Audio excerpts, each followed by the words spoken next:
할렐루야. 오늘 저희들 함께 읽으신 사도행전 11장 1절에서 18절의 말씀을 가지고 사도행전 강의 42번째 시간, 그것은 분명히 하나님의 뜻이었습니다 라는 제목으로 함께 은혜를 나누겠습니다.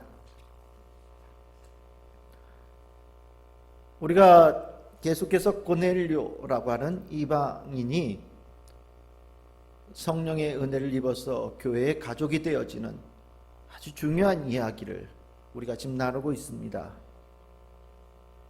이것은 곧 하나님의 구원의 역사가 이방인들에게도 열렸다라는 아주 상징적인 사건이 되어집니다.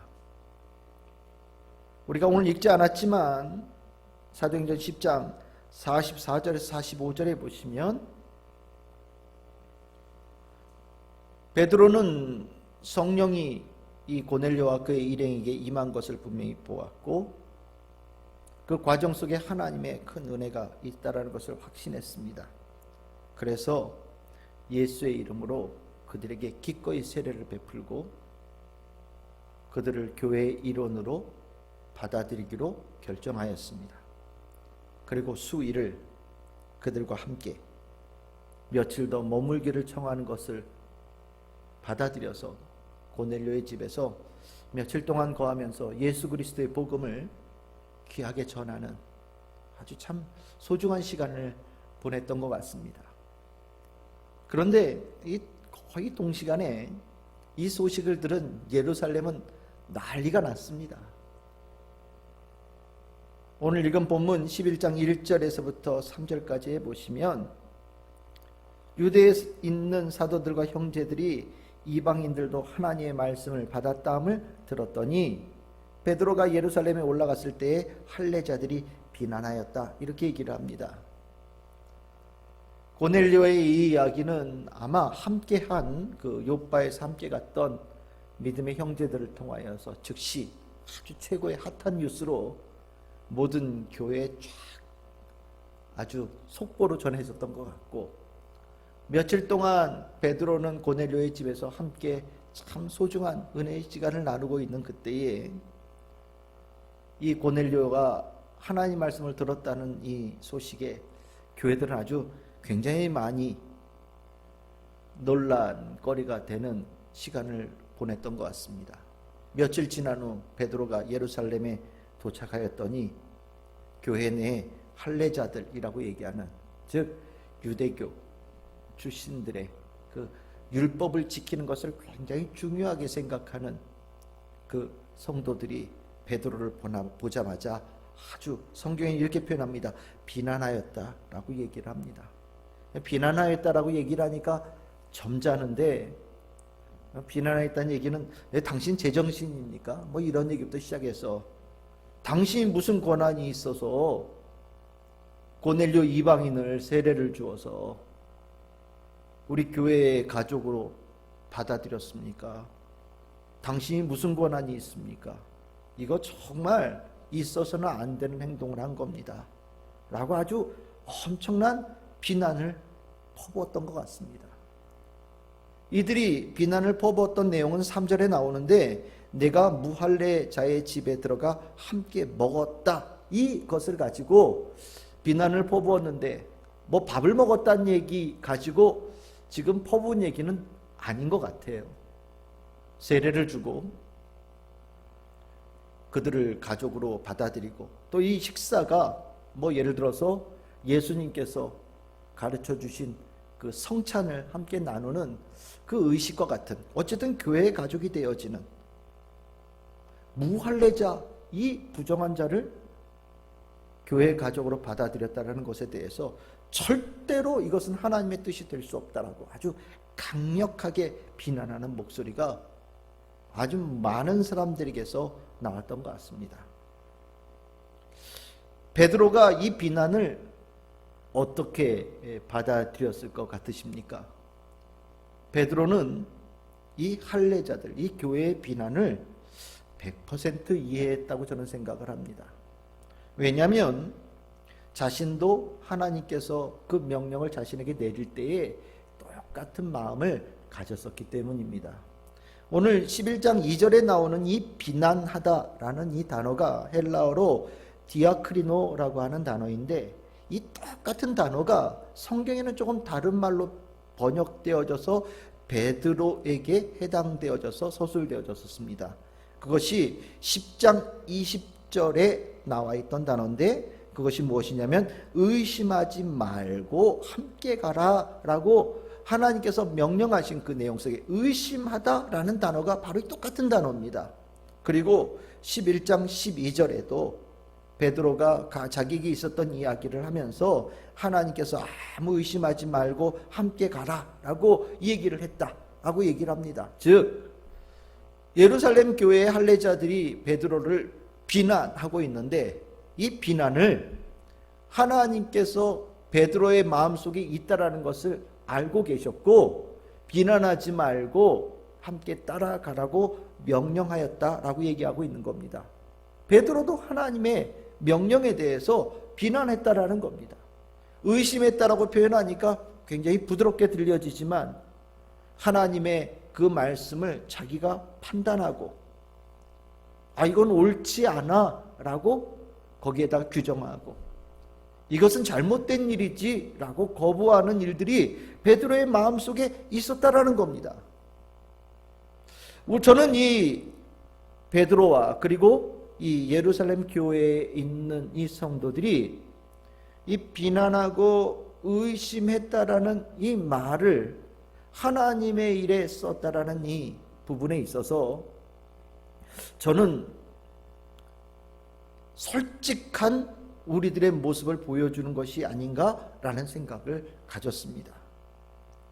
참 이게 겉으로는 절대 일어날 수 없는 일이지만 속으로는 이런 일들이 우리 가운데 있다라는 겁니다. 한마디로 성도가 하나님의 뜻에 대해서 비난하는 일이, 의심하는 일이 있다라는 겁니다. 언제 의심하고 언제 비난합니까? 내 생각과 다른 것에 대해서 하나님께서 명령하실 때, 내 생각과 다른 것에 하나님의 뜻이 다르다라는 것을 느낄 때 우리들 안에 제일 먼저 생기는 반응이 무엇이냐? 하나님의 말씀을 온전하게 받아들이는 것이 아니라 하나님의 말씀의 뜻에 의심하고 비난하는 일들이 일어난다라는 겁니다. 베드로가 자기도 이런 생각을 가졌었기 때문에 예루살렘 교회 할례자들이 베드로를 갖다 비난하는 것 이해할 수 있는 겁니다. 성경에는 하나님의 말씀 받아들이고 도저히 이해 안 될 때 막 버티는 사람들, 그리고 거부하는 사람들의 이야기가 굉장히 많이 나옵니다. 대표적으로 출애굽기 4장에 보시면 하나님께서 모세를 애굽 땅으로 돌아가서 나의 백성을 데리고 나오라고 명령하실 때 모세, 저 못하겠습니다. 저는요 입이 뻣뻣하고 혀가 둔해서 저는 말을 잘 못합니다. 하나님께서 아무리 가라고 명령해도 끝까지 버티는 모세의 모습이 나오죠. 왜 못 간다고 얘기를 했겠습니까? 자기가 거기서 또 나왔었고요. 자기가 자기 동족을 위해서 뭘 한다고 했는데 실은 비난받아서 도망치듯이 나오지 않았습니까? 그리고 모세의 목에는 현상금이 걸려 있었던 것 같아요. 그래서 돌아가면 수많은 사람들이 모세를 향하여서 정말 늑대같이 모여들 게 빤하다고 생각을 했기 때문에 모세는 절대 갈 수 없다고 버팁니다. 그때 하나님께서 하신 말씀이 그거죠. 누가 사람의 입을 지었느냐? 야, 네 입이 뻣뻣하고 네 혀가 둔하다라고 얘기하는데 그 입을 내가 지었다.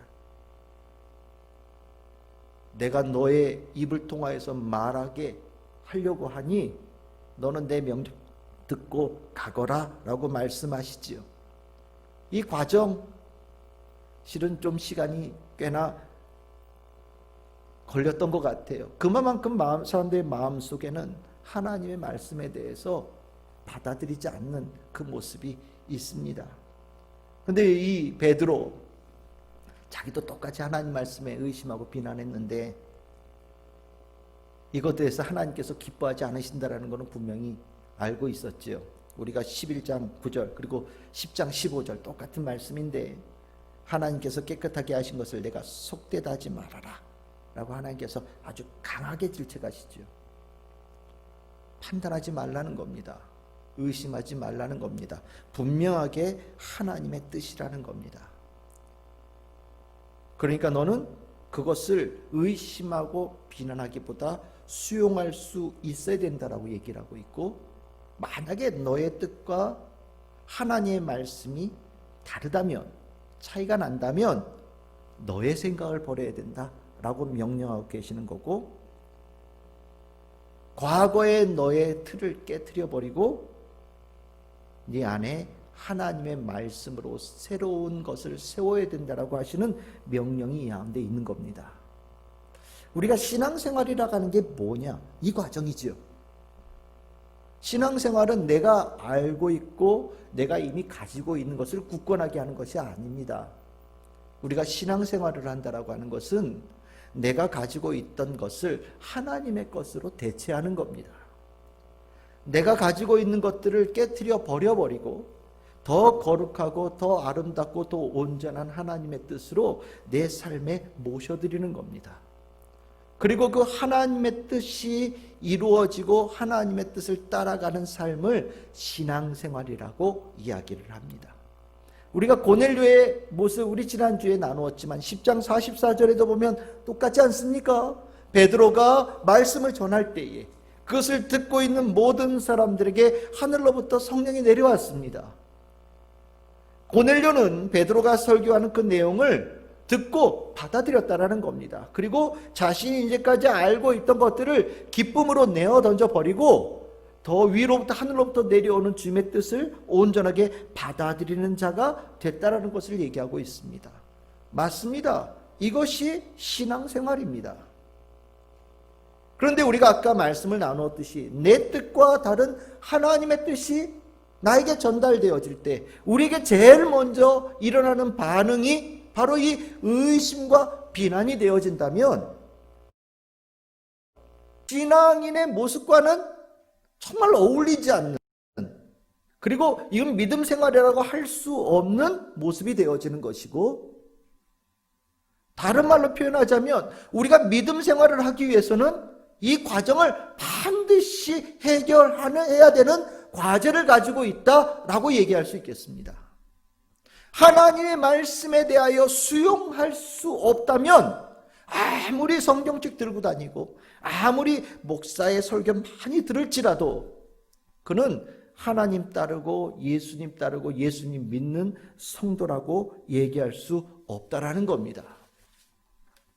우리는 하나님의 말씀을 어떻게 수용하고 예수의 말씀을 어떻게 수용하고 따라갈 것인가에 대한 신앙의 과정 속에 숙제를 모두가 다 가지고 있다라고 얘기할 수 있겠습니다. 그렇게 본다면 베드로는 참 이 문제를 해결을 어떻게 해야 되는지를 가르쳐주는 아주 중요한 사람이 됩니다. 우리의 가속에 가지고 있는 의심이나 비난, 하나님의 뜻에 대해서 거역하는 이것에 대해서 이렇게 하면 그것을 해결할 수 있다라고 가르쳐주는 일종의 정답풀이집 같은 역할, 지침서와 같은 역할이 아닐까라는 생각이 듭니다. 하나님께서 고넬료에게 왜 베드로를 보내셨을까? 다른 사람들은 이 하나님의 말씀을 이제까지 자기들이 알고 있던 것과 정반대되어지는 것과 같은 하나님 말씀을 받아들이는 것이 다른 사람들보다 베드로가 훨씬 더 나았다고 보셨기 때문에 베드로를 쓰셨을 것이라고 저는 생각을 합니다. 베드로를 보면 실은 이 사람 굉장히 적극적인 사람입니다. 그리고 하나님의 말씀, 예수의 말씀을 참 잘 귀하게 수용하는 사람이었고, 또 자기가 하나님의 말씀 앞에서 잘못되어졌다라는 것이 드러났을 때 주저하지 않고 자기를 깨트리고 자기를 버려버리고 새로운 하나님의 뜻, 예수의 말씀으로 받아들이는 것이 정말 잘 되어지는 그런 아주 특별한 사람이었습니다. 그래서 베드로는 그 예수님의 제자 중에 첫 번째 제자, 수제자라고 얘기할 수 있는 사람이 될 수 있지 않았겠나라는 전 생각을 갖습니다. 저는 이 사건은 아주 대표적인 사건이죠. 마태복음 14장 28절에서 29절에 보시면 그 바다 한가운데 있을 때 한밤중에 예수님께서 무리를 걸어오시는 모습을 보면서 베드로는 자기는 예수님과 다른 존재거든요. 그런데도 불구하고 그 한밤중에 깜깜한 바다 한가운데 있다라는 모든 자신의 인간의 틀을 내어 던져버리고 예수님을 향하여서 나아가는 모습이 베드로에게 있었다. 바로 이 모습이 참 베드로가 가진 하나님께서 베드로를 귀하게 여기시는 모습이 아닐까라는 생각을 갖습니다. 베드로 의심했지요. 아니 어떻게 이 더러운 걸 먹어? 어떻게 이런 걸 나보고 먹으라고 할 수 있어? 저 절대 못 먹어요. 하나님의 뜻에 대해서 거부했던 베드로지만 베드로는 바뀌었지요. 왜 바뀌었습니까? 이게 하나님의 뜻이라는 것을 깨달았기 때문입니다. 하나님의 뜻이 100% 확실하다라는 그것 앞에서 베드로는 이건 절대 할 수 없어 라는 모든 자신들의 생각을 기꺼이 버린 사람이에요. 베드로는 그럴 수 있는 사람이었고 그것이 베드로의 장점이었다라는 겁니다. 우리는 여기서 이제 한 가지 힌트를 얻을 수 있어야 됩니다. 오늘 제가 나누고자 하는 주제인데 베드로는 도대체 무엇을 통하여서 이것이 100% 하나님의 뜻이라는 확신을 가졌을까? 절대 할 수 없다라고 하는 그것에 대해서 기꺼이 내어 던지게 만들었던 하나님께서 그에게 주셨던 특별한 하나님의 뜻의 징조는 무엇이었을까? 우리가 이 베드로가 자기를 기꺼이 내어 던지고 깨트릴 수 있었던 이 요소를 우리도 분명하게 마음속에 갖고 그것을 귀하게 여길 수 있는 신앙의 기초를 닦는다면 처음에는 우리가 의심할 수 있고 내 생각과 다를 때 거역하는 마음이 좀 껄끄러운 마음들이 우리 안에 있을지라도 얼마 지나지 않아서 기꺼이 내 생각을 던져버리고 하나님의 뜻을 다 받아들여서 주님의 뜻을 이루어가는 성도의 모습으로 설 수 있는 길이 열리지 않을까라는 저는 생각을 가지면서 이 베드로가 자신의 모든 것을 내어 던질 수 있던 그것들을 오늘 함께 나누기를 소망합니다. 첫 번째로 베드로가 하나님의 뜻이라고 100% 하나님의 뜻이라고 확신했던 것이 무엇이냐? 11장 14절에 등장을 합니다. 우리 사도행전 11장 14절을 우리 같이 한번 읽어보겠습니다. 시작. 그가 너와 내 온 집이 구원받을 말씀을 내게 이르리라 함을 보았다 하거늘. 아멘. 고넬료의 집에 가서 베드로가 왜 나를 불렀습니까? 라고 물었을 때 고넬료가 했던 말입니다. 하나님께서 보내신 자가 나에게 와서 요빠에 사는 베드로를 데리고 와라. 그가 너와 내 온 집이 구원받을 말씀을 내게 일러줄 것이다. 그래서 제가 사람들을 보내서 베드로 선생님, 베드로 사도를 이렇게 오시라고 초청을 했습니다. 라고 전했습니다. 베드로는 이 말이 곧 이것이 하나님의 100% 분명한 뜻이구나라는 확실하는 굉장히 중요한 첫 번째 단서로 저는 받아들였다고 분명히 생각합니다. 무엇이냐? 하나님의 궁극적인 뜻은 언제나 이 단어가 있습니다. 무엇입니까? 구원입니다. 하나님께서 인류를 향하여서 하신 일들을 우리는 뭐라고 얘기하냐? 구속사라고 얘기를 합니다. 성경 전체는 구속사예요. 구원사입니다. 하나님께서 인간을 구원하기를 원하신다. 그것을 행하셨다. 그것을 이루신다라고 증언한 책이 성경책입니다.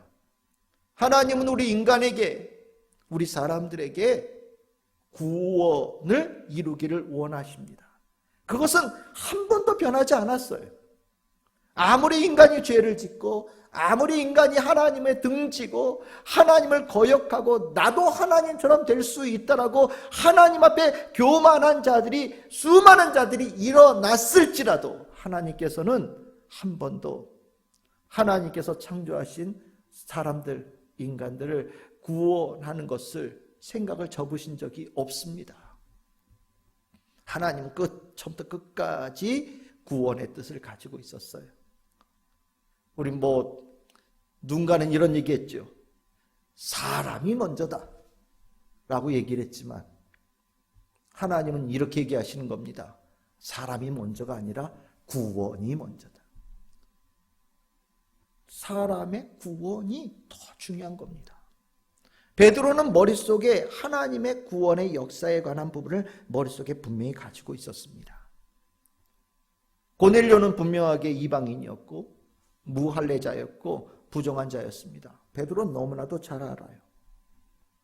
하지만 하나님께서 이 고넬료에게 구원받을 구원의 이를 말씀을 전달하는 통로로 자기를 세우셨다라는 이것에 구원이라는 단어 속에 내 앞에 있는 사람이 이방인이냐 무할례자냐 부정한 자이냐 머릿속에서 싹 다 지웠다라는 겁니다.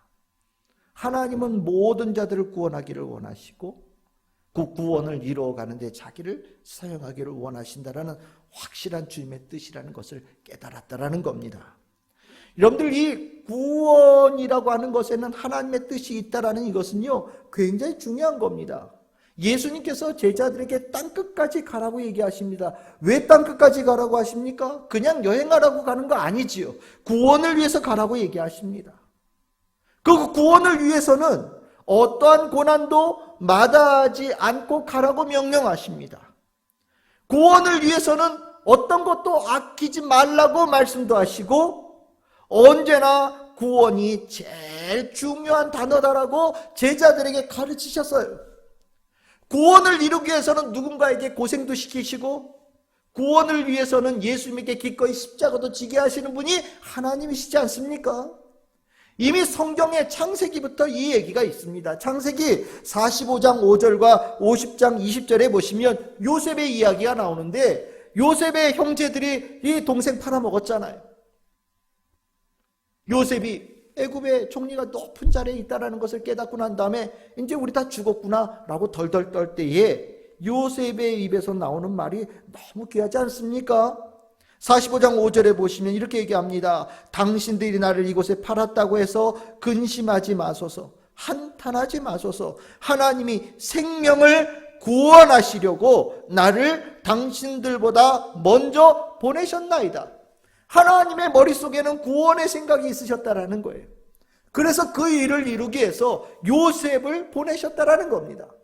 물론 그 과정 속에 요셉은 집을 떠나고 먼 곳에 팔려와서 종살이도 하고 감옥에도 들어가는 고통스러운 시간을 보냈지만 하나님은 그것보다 더 중요한 것을 무엇으로 여기셨냐? 구원에 있었다는 것을 분명히 요셉은 깨달았고 자신 속에 있는 모든 고생의 기간들을 싹 지워버리고 나를 통하여서 하나님께서 구원을 이루신다라는 그 확신 속에 내가 오늘 이 자리에 있는 거 다 주님의 100% 주님의 뜻이라는 것을 깨달았다라고 얘기하고 있는 겁니다. 50장 20절에도 똑같은 얘기를 합니다.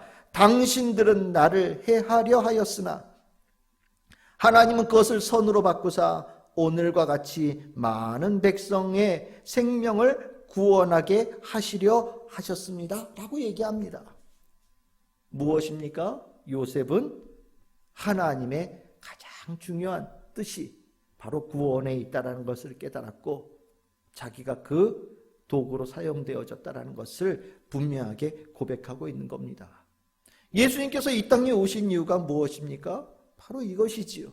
요한복음 3장 17절 하나님이 그 아들을 세상에 보내신 것은 세상을 심판하려 하심이 아니요 그로 말미암아 세상이 구원을 받게 하려 하심이라. 아멘.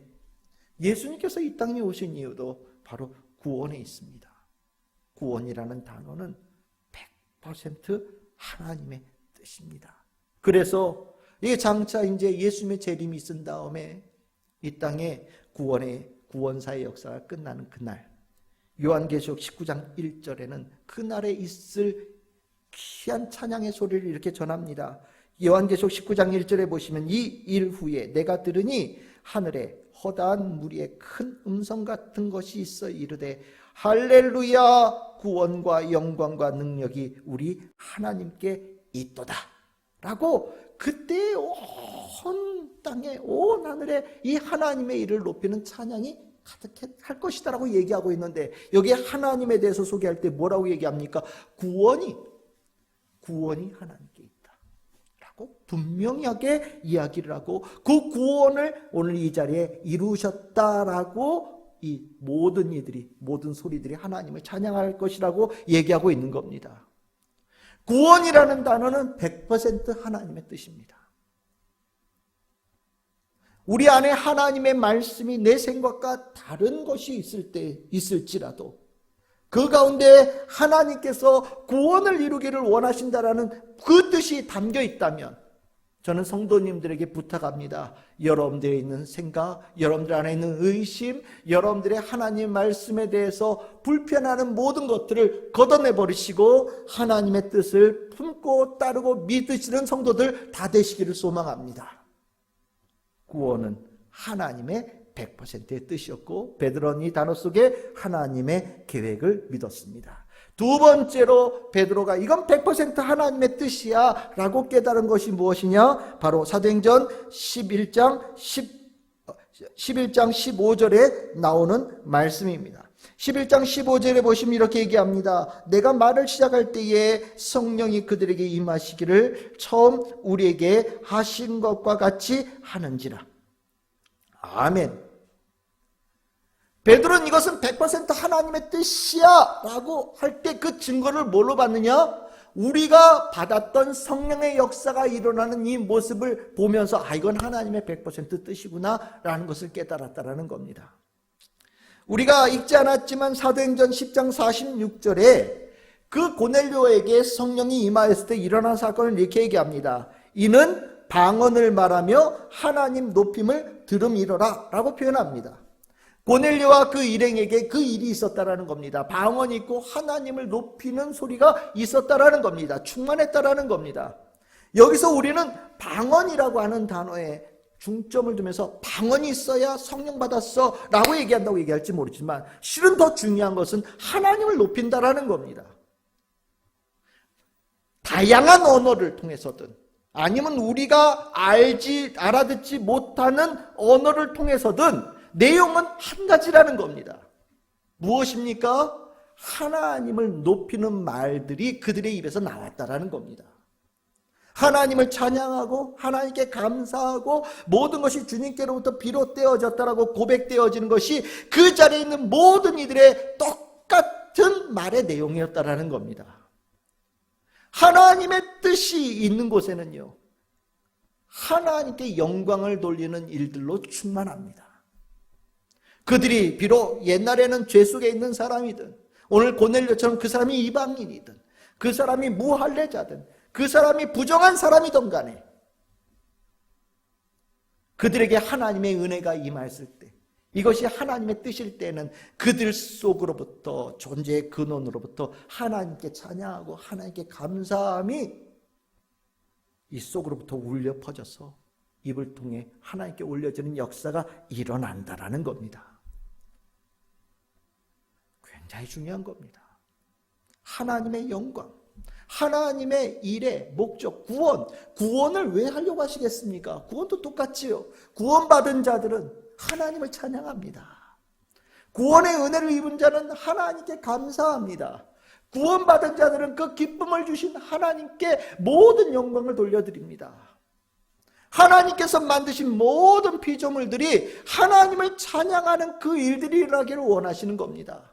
그럼 반대로 얘기하면 죄 속에 있는 사람들은 이것을 할 수 없는 거죠. 무엇을 못하겠습니까? 하나님께 영광을 돌리지 못합니다.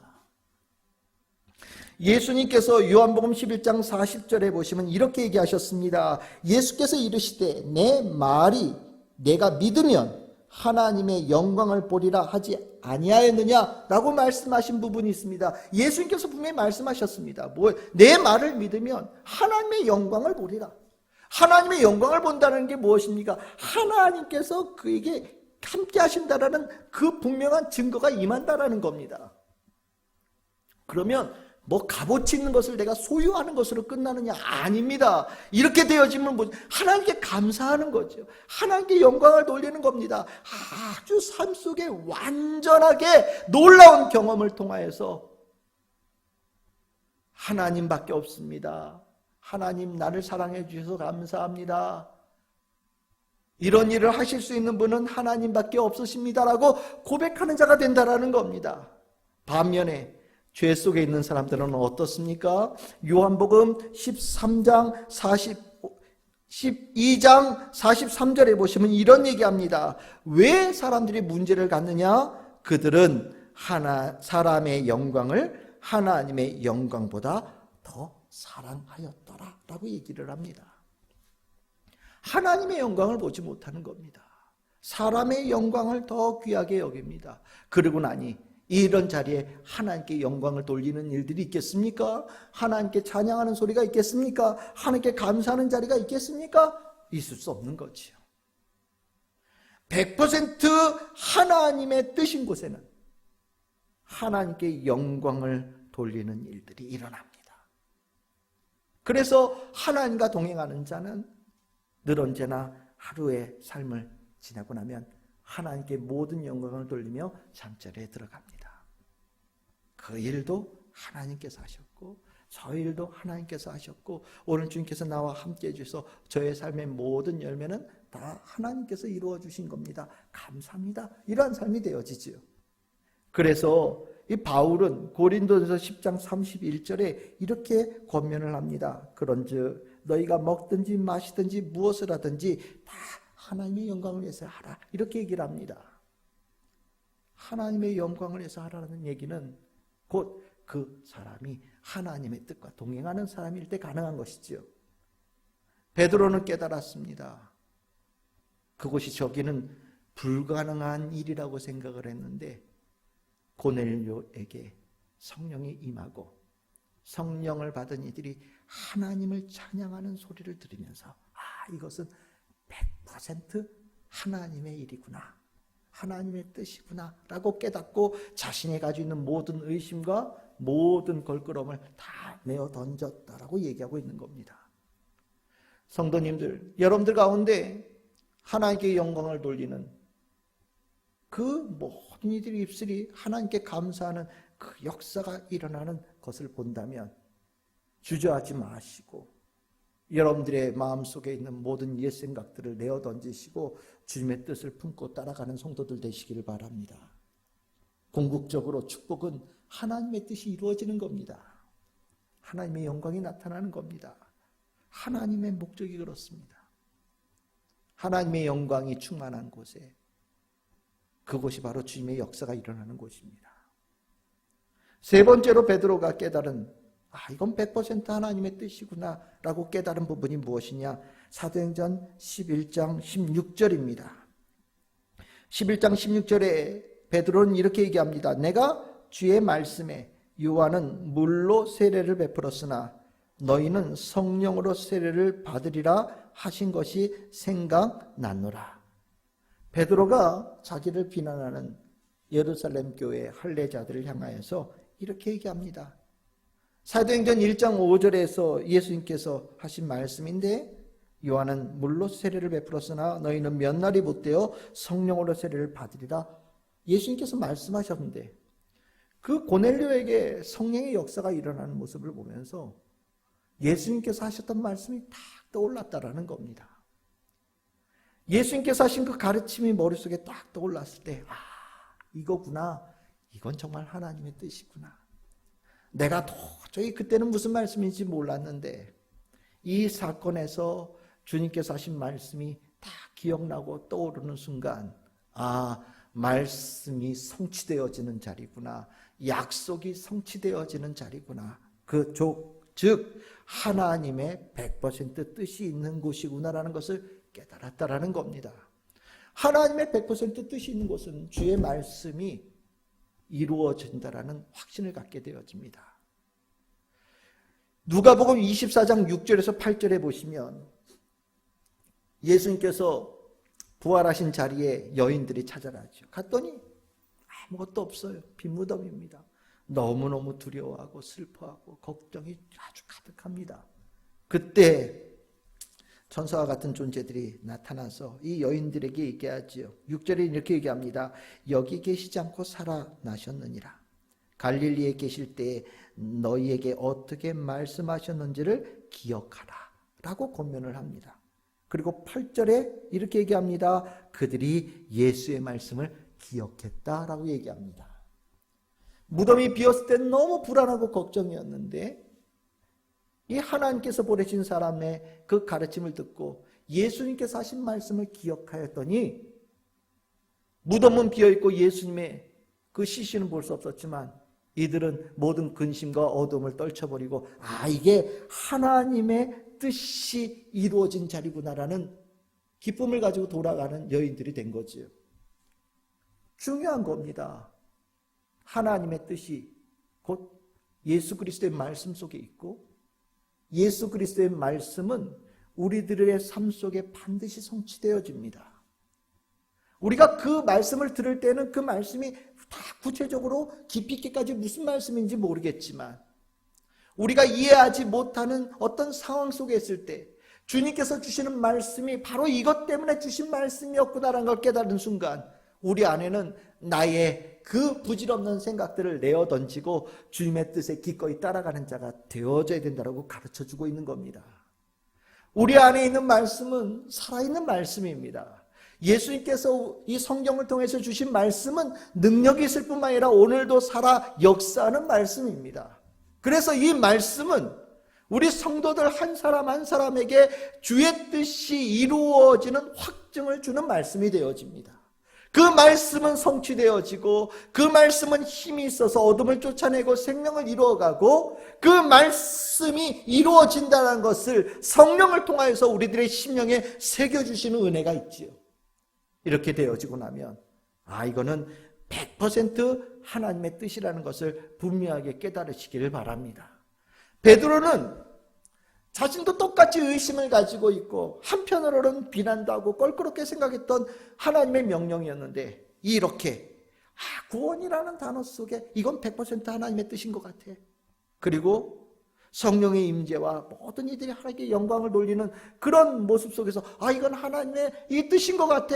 그리고 결정적으로 예수 그리스도의 말씀이 기억나고 그것과 일치되어진다는 것을 깨달았을 때 이거는 100% 하나님의 말씀이구나 라고 확신하면서 내 안에 있는 모든 의심 그리고 비난, 거역되어지는 것을 다 내어 던졌다라고 고백하고 있고 이제 베드로를 비난하고 고넬료에게 세례를 주고 그들과 식사를 함께하면서 교회 가족으로 받아들였다고 비난하는 자들에게도 이거는 100% 하나님의 뜻이니 따라야 된다라고 권면하고 있는 겁니다.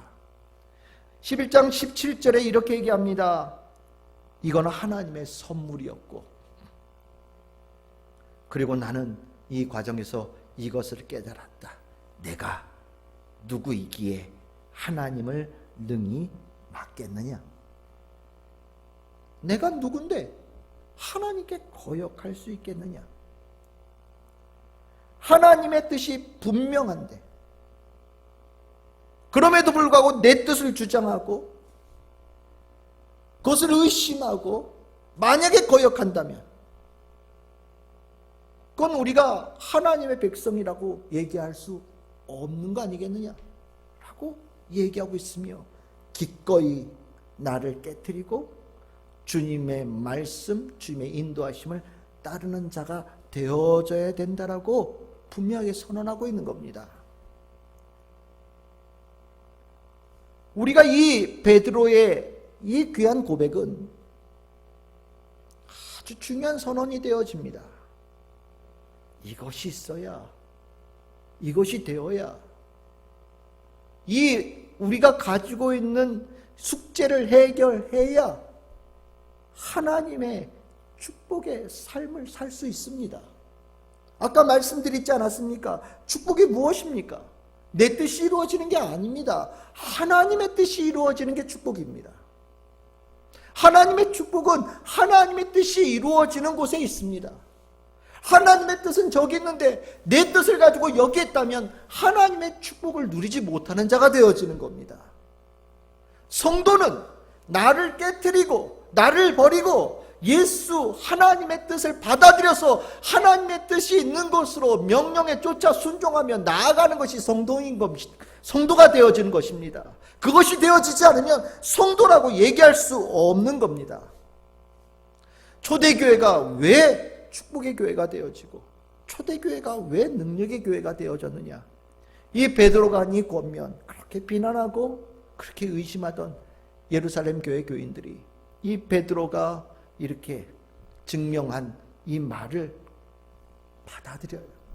베드로가 하나님의 말씀을 받아들여서 고넬료를 교회 한 가족으로 받아들이는데 이제 모든 걸림돌을 제거했던 것처럼 이 예루살렘 교회 교인들도 베드로의 이 말에 하나님의 100% 뜻이 있다는 것을 깨닫고 그 말씀을 따라가는 성도들의 모습을 보입니다. 11장 18절에 보시면 이렇게 얘기하지요. 그렇게 떠들썩하던 교회가 이 말을 듣고 잠잠합니다. 비난하였던 모든 목소리, 의심하였던 모든 목소리들이 다 사라지고 오직 그곳에는 하나님 말씀을 전하는 베드로의 목소리만 가득한 겁니다.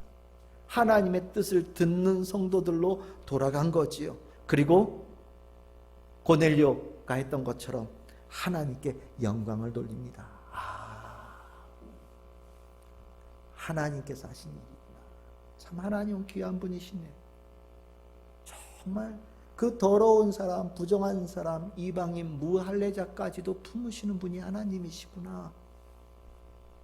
하나님께 영광을 돌리고 그리고 이렇게 이제 고백하는 자가 된다라는 겁니다. 그러면 하나님께서 이방인에게도 생명 얻는 회개를 주셨도다.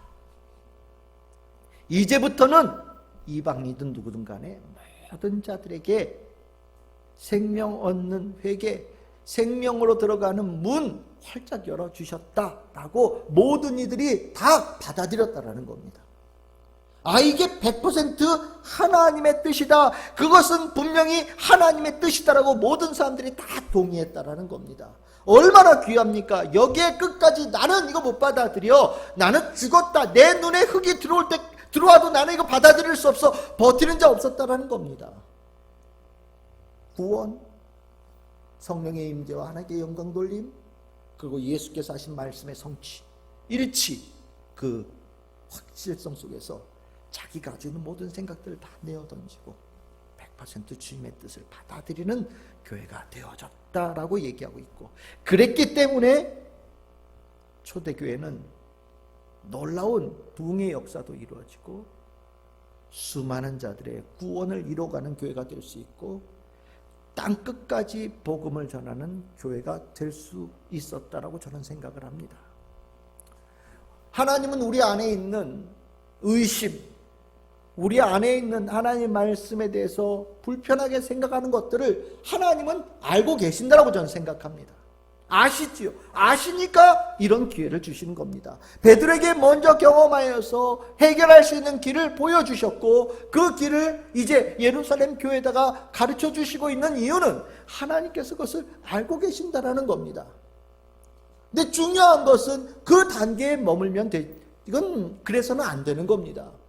하나님께서는 그 의심을 가지고 하나님의 뜻을 먼저 듣는 것을 아시지만 하나님께서는 거기에 또 하나 더 그것을 해결할 수 있는, 이거는 분명한 하나님의 뜻이니까 따라야 된다라고 명령하시고 기회를 주시는 것이 또 분명하게 있다는 것을 우리는 기억해야 됩니다.